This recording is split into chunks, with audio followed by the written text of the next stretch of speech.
శ్రీగురుభ్యో నమ. శ్రీమన్మహాగణాధిపతయే నమ. వాల్మీకి మహర్షిచే వ్రాయబడినటువంటి శ్రీమద్ రామాయణము లోకోత్తరమైనటువంటి లోక కళ్యాణకమైనటువంటి మహద్గ్రంథము. శ్రీమద్ రామాయణ పారాయణ చేయలేనటువంటి వారికి రామాయణ ఘట్ట పారాయణ క్రమంలో కొన్ని సర్గలను పెద్దలు మనకు సూచించారు. వాటిలో ధర్మకార్యాలు సిద్ధించాలి అంటే ఏ సర్గను చదివితే మనకు శుభం కలుగుతుంది, ధనలాభం కలగడానికి ఏ సర్గను చదవాలి, మోక్షప్రాప్తికి దేనిని చదవాలి, వివాహము జరగకుండా ఉంటే ఏ సర్గను చదివినట్లయితే వివాహాది శుభకార్యాలు నెరవేరుతాయి అనేటువంటి విషయాలను ఇందులో పొందుపరిచారు. అటువంటి వాటిలో ప్రస్తుతము వివాహము జరుగుటకై కన్యకు వరుణకు శ్రీమద్ రామాయణంలో ఏ సర్గ చదివినట్లయితే వివాహము జరుగుతుంది అనేటువంటి విషయాన్ని తెలుసుకుందాం. శ్రీమద్ రామాయణంలో బాలకాండలో 73వ సర్గ పారాయణ చేసినట్లయితే తప్పకుండా వివాహం అనేటువంటిది జరుగుతుంది, దాంపత్యం అనేటువంటిది సజావుగా ఉంటుంది అనేటువంటి దానికి ఉమా సంహితలో ఈ విధంగా చెప్పారు. కన్యార్థీ చ వటుః కన్యాప్యనురూపవరార్థిని సీతా వివాహ సర్గంతో పఠేత్ ప్రాతః ప్రయత్నతః గవ్యం నివేదయేత్ క్షీరం సద్యో దుగ్ధం శుచిస్థలే.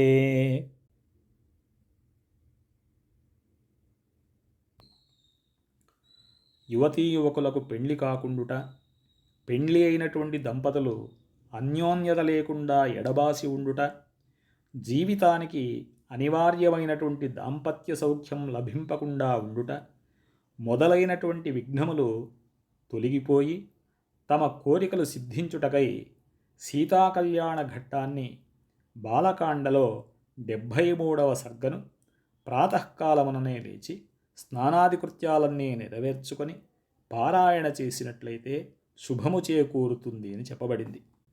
నైవేద్యముగా ఆవు పాలను పెట్టాలి.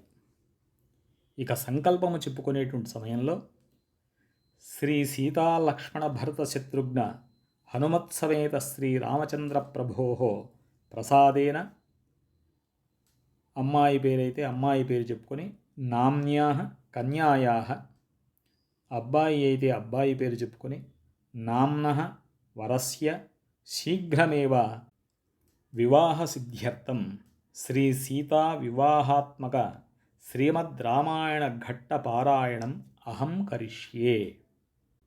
పారాయణ చేద్దాం. యస్మిన్స్తు దివసే రాజా చక్రే గోదానముత్తమం తస్మిన్స్తు దివసే శూరో యుధాజిత్ సముపేయివాన్ పుత్రః కేకయరాజస్య సాక్షాత్ భరతమాతులః దృష్ట్వా పృష్ట్వా చ కుశలం రాజానం ఇదమబ్రవీత్. దశరథ మహారాజు తన కుమారులకు సమావర్తన వ్రతమును నిర్వహించినటువంటి నాడే శూరుడైనటువంటి యుధాజిత్తు అచ్చటికి వచ్చాడు. అతడు కేకయరాజు కుమారుడు, భరతునకు స్వయంగా మేనమామ. అతడు దశరథుణ్ణి చూసి ఆయనతో కుశల ప్రశ్నలు గావించి తరువాత ఈ విధంగా అంటున్నాడు.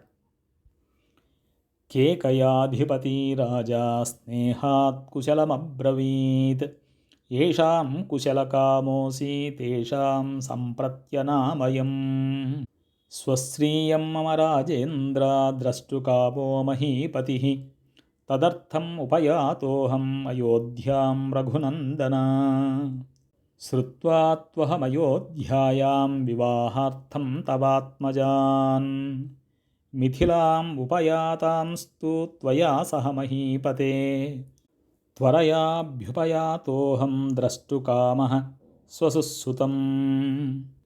ఓ మహారాజా, మా తండ్రి అయినటువంటి కేకయ మహారాజు మీ కుశల సమాచారాలను అడిగాడు. మీ ప్రేమాదరములకు పాత్రులైనటువంటి మా బంధుమిత్రులందరూ కూడా కుశలమే. రఘువంశము వాడవైన ఓ రాజేంద్ర, నా మేనల్లుడైనటువంటి భరతుని చూడగోరి మా తండ్రి నన్ను అయోధ్యకు పంపాడు. ఓ రాజా, మీరు మీ కుమారులు వివాహ నిమిత్తమై మిథిలానగరమునకు చేరినట్లు నాకు అయోధ్యలో తెలిసింది. నా మేనల్లుడైనటువంటి భరతుణ్ణి వెంటనే చూడవలను అనేటువంటి ఆరాటముతో నేను రెక్కలు గట్టుకొని ఇక్కడికి వాలినాను. అథ రాజా దశరథః ప్రియాతిథిముపస్థితం దృష్ట్వా పరమసత్కారైః పూజార్హం సమపూజయత్. పిదప దశరథ మహారాజు తన వద్దకు విచ్చేసినటువంటి ఆదరణీయుడైనటువంటి ఆ ముఖ్య బంధువునకు చక్కని అతిథి సత్కారాలను ఇచ్చి గౌరవించాడు.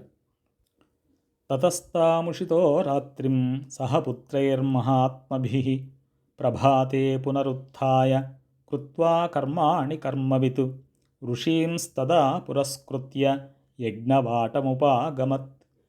అనంతరము దశరథుడు పరాక్రమశాలురైనటువంటి తన కుమారులతో కూడి ఆ రాత్రి గడిపి ప్రాతకాలముననే లేచి విద్యుక్త కర్మలను ఆచరించాడు.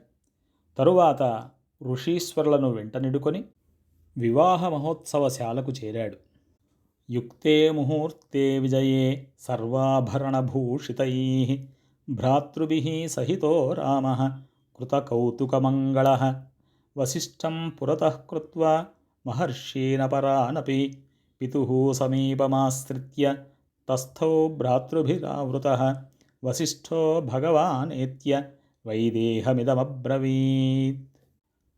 తగిన శుభప్రద ముహూర్త సమయమున శ్రీరాముడు సర్వాభరణ భూషితులైనటువంటి తన తమ్ములతో కూడి రక్షాబంధనాది కార్యక్రమములను ముగించుకున్నాడు. తరువాత వశిష్ఠుని ఇతర మహర్షులను అనుసరించి వచ్చి సోదరులతో తండ్రి సమీపంలో నిలిచి ఉన్నాడు. రాజా దశరథో రాజన్ కృతకౌతుకమంగళైః పుత్రైః నరవరశ్రేష్ఠదాతారం అభికాంక్షతే దాతృప్రతిగృహీతృభ్యాం సర్వార్థాః ప్రభవంతి స్వధర్మం ప్రతిపద్యస్వ కృత్వా వైవాహ్యముత్తమం. పూజ్యుడైనటువంటి వశిష్ఠ మహర్షి జనక మహారాజు వద్దకు వెళ్ళి ఇట్టంటున్నాడు. ఓ రాజా, దశరథ మహారాజు రక్షాబంధనాది కార్యక్రమాలను ముగించుకొని తన పుత్రులతో కూడి కన్యాదాతవైన నీ కొరకు ఎదురు చూస్తూ ఉన్నాడు. దానము చేయువాడును దానిని గ్రహించేటువంటి వాడును పరస్పర సహకారముతో పూనుకున్నప్పుడు సకల కార్యాలు కూడా సిద్ధిస్తాయి కదా. కాబట్టి ఉత్తమోత్తములైనటువంటి వైవాహిక కార్యక్రమాలన్నింటినీ నిర్వహించి నీ ప్రతిజ్ఞాధర్మాన్ని ఆచరించుము. ఇత్యుక్తః పరమోదారో వసిష్ఠేన మహాత్మనా ప్రత్యువాచ మహాతేజ వాక్యం పరమధర్మవిత్. మహానుభావుడైనటువంటి వశిష్ఠుడు ఇట్లు వచింపగా సౌజన్యమూర్తియు మహాతేజస్వియు పరమధర్మజ్ఞుడు అయినటువంటి జనకుడు ఈ విధంగా ప్రత్యుత్తరమిస్తున్నాడు. కః స్థితః ప్రతిహారో మే కస్యాజ్ఞా సంప్రతీక్ష్యతే స్వగృహే కో విచారోస్తి యథా రాజ్యమిదం తవ కృతకౌతుక సర్వస్వా వేది మూలముపాగతాః మమ కన్యామునిశ్రేష్ఠ దీప్తావహ్నేరివార్చిషః సజ్జోహం త్వత్ప్రతీక్షోస్మి వేద్యామస్యాం ప్రతిష్ఠితః అవిఘ్నం కురుతాం రాజా కిమర్థమవలంబతే. ఓ మునీంద్ర, ఇక్కడ మిమ్ము అడ్డగించేటువంటి వారు ఎవ్వరూ లేరు. ఎవరి ఆజ్ఞ కొరకు కూడా మీరు ఎదురు చూడాల్సినటువంటి అవసరం లేదు. దీనిని మీ రాజ్యంగా భావించండి, మీ స్వగృహంగా భావించండి. సంకోచము అవసరం లేదు. నా కుమార్తెలందరూ కూడా వివాహానికి సంబంధించినటువంటి మంగళాచారాలను అన్నింటినీ ముగించుకొని వివాహ వేదికకు చేరి ఉన్నారు. వారందరూనూ వెలుగులను విరజిమ్మేటువంటి అగ్నిజ్వాలల వలె తేజరిల్లుతూ ఉన్నారు. నేను సర్వసన్నద్ధుడనై మీ కొరకు నిరీక్షించుచు వేదికక్కడ నిలిచి ఉన్నాను. ఎట్టి ఆటంకాలను లేకుండానట్లుగా ఆలస్యము చేయకుండా సర్వకార్యాలను నెరవేర్చండి అని జనక మహారాజు వశిష్ఠ మహర్షితో పలికారు. తద్వాక్యం జనకేనోక్తం శ్రుత్వా దశరథస్తదా ప్రవేశయామాస సుతాన్ సర్వాన్ ఋషిగణానపి తతో రాజా విదేహానాం వశిష్ఠమిదమబ్రవీత్ कारयस्व ऋषे सर्वं ऋषिभिः सह धार्मिक రామస్య లోకరామస్య క్రియాం వైవాహికీం విభో. జనక మహారాజు యొక్క ఆదర వచనాలను విన్న పిమ్మట దశరథ మహారాజు తన కుమారులను ఋషులందరినీ వివాహ మంటపానికి తీసుకువచ్చారు. అనంతరము విదేహ ప్రభువు వశిష్ఠునితో ఇట్లంటున్నారు: ధర్మజ్ఞుడవైనటువంటి ఓ మహర్షి, ఋషులందరితో కూడి వివాహ కృత్యాలను అన్నింటినీ జరిపించండి. ఓ స్వామి, సర్వలోకాలను ఆనందింపజేయునట్టి శ్రీరాముని యొక్క వివాహ మహోత్సవమును నిర్వహించండి. తథేత్యుక్త్వా జనకం వసిష్ఠో భగవాన్ ఋషి విశ్వామిత్రం పురస్కృత్య శతానందం చ ధార్మికం ప్రపామధ్యేతు విధివత్ వేదిం కృత్వా మహాతపాః అలంచకారతాం వేదిం గంధపుష్పైః సమంతతః. పూజ్యుడైనటువంటి వశిష్ఠ మహర్షి జనకుని యొక్క ప్రార్థనను ఆమోదించి పరమధార్మికులైనటువంటి విశ్వామిత్రుణ్ణి, శతానందుణ్ణి తోడుగా చేసుకొని వివాహ మంటపము మధ్య విద్యుక్తముగా వేదికను నిర్మించారు. ఇంకను ఆ వేదిక చుట్టూ సుగంధ సుమాలతో అలంకరించారు.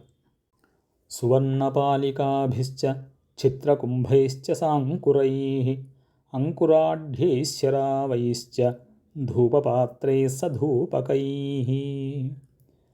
బంగారు పాలికలను, యవధాన్యపు మొలకలతో కూడినటువంటి చిత్రములైన చిల్లులు కలిగినటువంటి కడవలను, నవధాన్యములతో మొలకలతో ఒప్పుచున్నటువంటి ముకుళ్లను, ధూపములతో కూడినటువంటి ధూపపాత్రలను కూడా అక్కడ ఉంచారు. శంఖపాత్రైః స్రువైః సృగ్భిః పాత్రైరర్ఘ్యాభిపూరితైః లాజపూర్ణైశ్చ పాత్రీభిః అక్షతైరభిసంస్కృతైః. శంఖాకారములలో ఉన్నటువంటి పాత్రలను, సృక్స్రువాలను, అర్ఘ్యజలములతో నిండినటువంటి పాత్రలను, పేలాలతో కూడినటువంటి పాత్రలను, సందర్భానుసారముగా ఉపయుక్తములైనటువంటి మరికొన్ని పాత్రలను, పసుపుతో సంస్కరింపబడినటువంటి అక్షతలను వేదికపై సిద్ధపరిచి ఉన్నారు. దర్భైః సమైః సమాస్తేర్య విధివన్మంత్రపూర్వకం అగ్నిమాధాయ వేద్యాం తు విధిమంత్రపురస్కృతం జుహావాగ్నో మహాతేజ వసిష్ఠో భగవాన్ ఋషిః.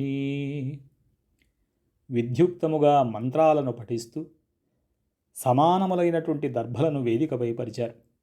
శాస్త్రోక్తముగా మంత్రపూర్వకముగా అగ్నిని తీసుకుని రాగా పూజ్యుడును మహాతేజస్వియు అయినటువంటి వశిష్ఠ మహర్షి ఆ అగ్నిని జ్వలింపజేశారు. అథ శ్రీ సీతారామ కళ్యాణ మహోత్సవ ఘట్టః. తతః సీతాం సమానీయ సర్వాభరణభూషితాం సమక్షమగ్నే సంస్థాప్య రాఘవాయాభిముఖే తదా అబ్రవీజ్జనకో రాజ కౌసల్యానందవర్ధనం.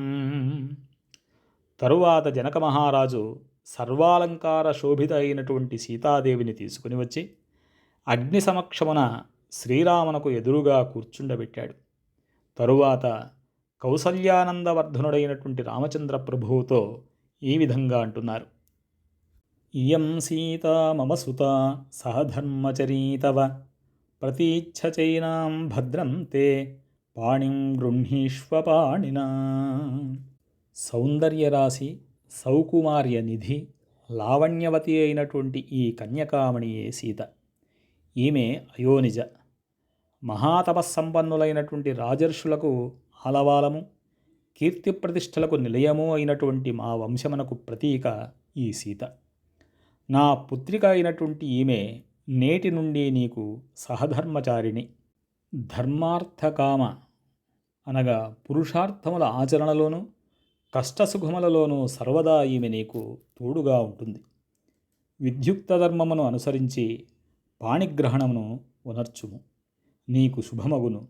మిక్కిలి ప్రేమానురాగములతో ఈమెను స్వీకరించము ఓ రామభద్ర. పతివ్రతా మహాభాగా ఛాయేవానుగతా సదా ఇత్యుక్త్వా ప్రాక్షిపద్రాజ మంత్రపూతం జలం తదా. సర్వసౌభాగ్యవతి అయినటువంటి ఈమె పతివ్రతా శిరోమణి, నిరంతరము నీడవలే నిన్ను అనుసరిస్తూ ఉంటుంది అని పలుకుచూ జనక మహారాజు మంత్రపూతమైనటువంటి జలమును చేతిలోకి వదులుచు కన్యాదానము చేశాడు. సాధు సాధ్వితి దేవానాం ఋషీణాం వదతాం తదా దేవదుందుభినిర్ఘోష పుష్పవర్షో మహానభూత్. ఆ కన్యాదాన మహోత్సవ సమయంలో దేవతలను ఋషీశ్వరులను బాగు అని ప్రశంసావచనాలతో పలికారు. దేవదుందుభులు మారుమ్రోగాయి, అద్భుతంగా పూలవానలు కురిశాయి. చూచువారికి కనివిందుగా కనిపించింది. ఏవం దత్వా తదా సీతాం మంత్రోదక పురస్కృతాం అబ్రవీజ్జనకో రాజా హర్షేణాభిపరిప్లుతః. ఈ విధంగా మంత్రోదకపూర్వకముగా సీతాదేవిని కన్యాదానమునర్చినటువంటి తరువాత జనక మహారాజు హర్షోల్లాసముతో పొంగిపోవచ్చు ఇట్లంటున్నాడు. లక్ష్మణాగచ్చ భద్రం తే ఊర్మిళాం ఉద్యతాం మయా ప్రతీచ్ఛ పాణిం గృహ్ణీష్వ మా భూత్కాలస్య పర్యయః. తమేవ ముక్త్వా జనకో భరతం చాభ్యభాషత గృహాణ పాణిం మాండవ్యాః పాణినా రఘునందన. శత్రుఘ్నం చాపి ధర్మాత్మా అబ్రవీజ్జనకేశ్వరః శృతకీర్త్వా మహాబాహో పాణిం గృహ్ణీష్వ పాణినా. సర్వే భవంతః సౌమ్యాశ్చ సర్వే సుచరితవ్రతాః పత్నీభిః సంతు కాకుస్థా మా భూత్కాలస్య పర్యయః. ఓ లక్ష్మణ, ఇటు రమ్ము, నీకు ఊర్మిళనిచ్చి కన్యాదానము చేయదలిచినాను. వెంటనే కరగ్రహణము చేసి ఈమెను స్వీకరింపుము, నీకు శుభమగుగాక. ఇట్లు పలికిన పిమ్మట జనక మహారాజు భరతునితో ఇలా అంటున్నాడు. ఓ రఘునందన భరత, మాండవిని పాణిగ్రహణపూర్వకముగా స్వీకరింపుము అని అంటూ తరువాత ధర్మజ్ఞుడైనటువంటి జనక మహారాజు, ఓ శత్రుఘ్న, శృతకీర్తిని కరగ్రహణపూర్వకముగా గ్రహింపుము. ఓ కాకుస్థ వంశజులారా, రామ లక్ష్మణ భరత శత్రుఘ్నులారా, శాంతస్వభావులారా, సుందరమూర్తులారా, సచ్చరిత్రులారా, నిష్ఠా నియమజీవునులారా, మీరందరూ మీ వధువులను కూడి హాయిగా ఉండండి అని చెబుతూ జనకుడు మంత్రపూత జలముతో సీత ఊర్మిళలను రామలక్ష్మణులకు ఇచ్చి కన్యాదానాలు చేశాడు. జనక మహారాజు యొక్క ఆశీస్సులతో కుశధ్వజుడు మాండవి శృతకీర్తులను భరత శత్రుఘ్నులకిచ్చి కన్యాదానములను నర్చాడు. జనకస్య వచ శ్రుత్వా పాణిన్ పాణిభిరస్పృశన్ చత్వారస్తే చతస్రూణాం వసిష్ఠస్య మతే స్థితాః అగ్నిం ప్రదక్షిణీకృత్య వేదిం రాజానమేవ చ ఋషీంశ్చైవ మహాత్మానః సభార్యా రఘుసత్తమాః యథోక్తేన తదా చక్రుః వివాహం విధిపూర్వకం. జనకుని మాటలను పాటించి ఆ నలుగురు సోదరులను వశిష్ఠుని యొక్క ఆమోదముతో తమ తమ వధువుల యొక్క కరగ్రహణములను గావించారు. మహాత్ములైనటువంటి ఆ నలుగురు రాజకుమారులు తమ తమ వధువులతో కూడి అగ్నికిని, వేదికకును, జనక మహారాజునకు, ఋషులందరికీ ప్రదక్షిణపూర్వకంగా నమస్కారములను నర్చారు. తరువాత శాస్త్రోక్తముగా కల్పసూత్రములను అనుసరించి వివాహ కార్యక్రమాలను కొనసాగించారు.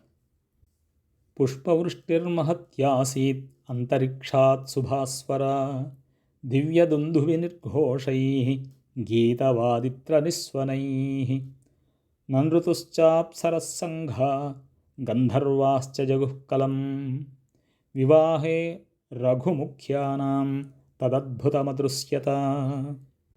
రామ లక్ష్మణ భరత శత్రుఘ్నులు నలుగురును తమ తమ వధువులైనటువంటి సీత, ఊర్మిళ, మాండవి, శృతకీర్తుల సుకుమారములైనటువంటి కరములను గ్రహించుచుండగా అంతరిక్షము నుండి కనుల పండువుగా పుష్పవృష్టి కురిసింది. దివ్యదుందుభులు మ్రోగాయి. వీణ, వేణు, మృదంగ తాళములతో మధుర గీతములు వీణలు విందుగా వించింది. అప్సరసలు గుంపులుగా కూడి నృత్యాన్ని ఆచరించారు. గంధర్వులు కమ్మగా గానాన్ని ఉనర్చారు. రఘువంశజుల వివాహ మహోత్సవములు అత్యద్భుతంగా జరిగాయి.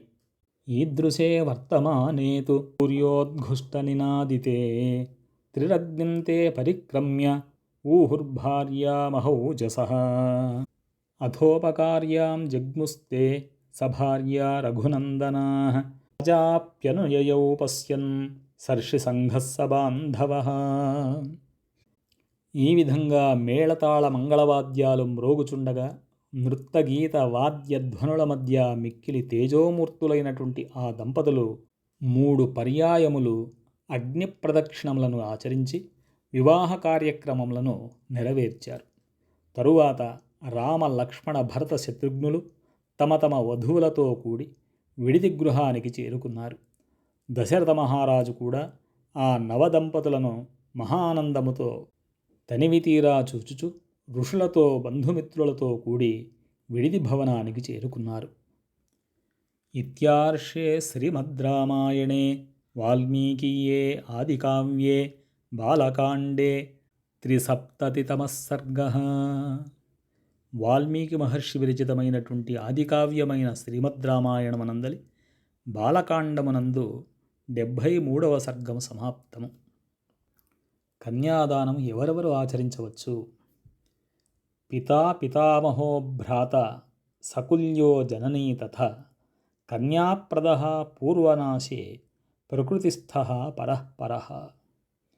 కన్యాదానమును సహజంగా తల్లిదండ్రులు చేస్తారు. తండ్రి లేనిచో తాత నాయనమ్మ ఆ కార్యాన్ని ఆచరిస్తారు. తాతయ్య లేకుండా ఉంటే అన్నావదినలు కన్యను ధారపోస్తారు. వీరు ఎవ్వరూ లేకుండా ఉన్నట్లయితే తల్లి అయినను సరే కన్యాదానము చేయుటకు అర్హురాలు అని యాజ్ఞవల్క్య మహర్షి చెప్పినటువంటి మాట. సర్వే జనాః సుఖినో భవంతు.